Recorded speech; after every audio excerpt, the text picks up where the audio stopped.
I am done with playing NSO. I am sorry to all the people who has been with me on this journey from the very beginning. But as of today, I am done playing NSO. I recently came to the conclusion that I can no longer move forward playing NSO anymore. Now since the integration update, NSO has been my main faction, and I have made videos about it because it was my way of coping with all the nonsense, like getting mistakenly team killed by a teammate or getting intentionally team killed by the game dev. But despite of its flaws, I stuck around, and through it I was able to do things that I genuinely could be proud of to this day. And it was only thanks to you that I was able to get this far. But unfortunately, as of today, I am done with NSO. I am done. As in, I completed playing NSO. Yes, that is right. After the very long directive grind, I have finished all the weapon directives. And after exploding myself 1000 times as a time bomb, I am done with Defector. And after spontaneously exploding 1000 times, I am done with Chimera. And after the 1000 times of its unique cinematic death animation, I am done with Dervish. And after trying to use Javelin weapons, I successfully came to the conclusion that Javelin Directive is humanly impossible. So yes, I am now done with NSO, as in I completed it, hence the clickbait. But it still is a very sad video because it shows how much time I wasted playing a video game.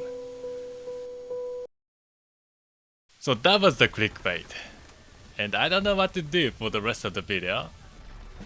But here is my last Oraxian weapon, Axe Einstein.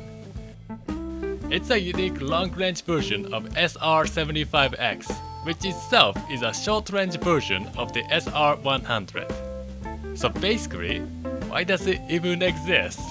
It's like a strap for a wireless earbuds whose whole point is being wireless. And it perfectly sums up the NSO unique faction trait of why.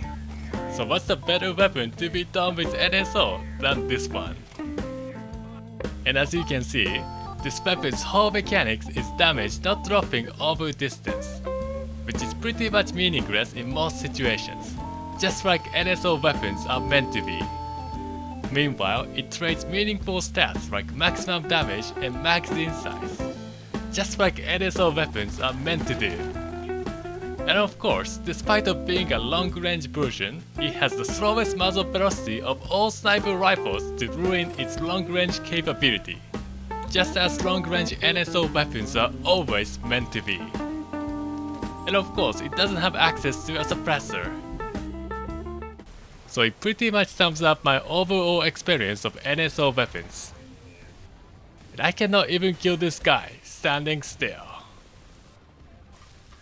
The Rocket Launcher. The name sounds so familiar for some reason. Yes, the Mana Turret main, the immovable object of Soltec. Now I played this game long enough to know that this guy only plays Mana Turret Engineer, that I've memorized his exact loadout at this point. But that means he is like the polar opposite of us director grinders who never stick to one weapon. And that is why he is the one final challenge to overcome in order for me to truly complete playing NSO. Or at least this clickbait video that has zero logical endings. And there he is, gunning a mana turret as expected. And of course, I land 2 headshots and he doesn't die. The definite NSO experience. But fortunately, I tracked him down when he's being completely off guard. Right over there.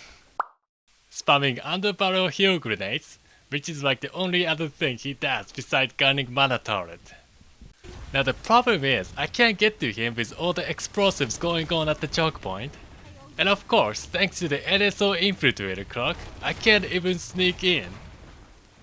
But if grinding NSO directives taught me anything, it's that nothing is impossible. Unless, of course, it's the javelin directives. And that is how I somehow survived all the explosive spam, somehow snuck under everyone's nose. And I did it. I completed playing NSO.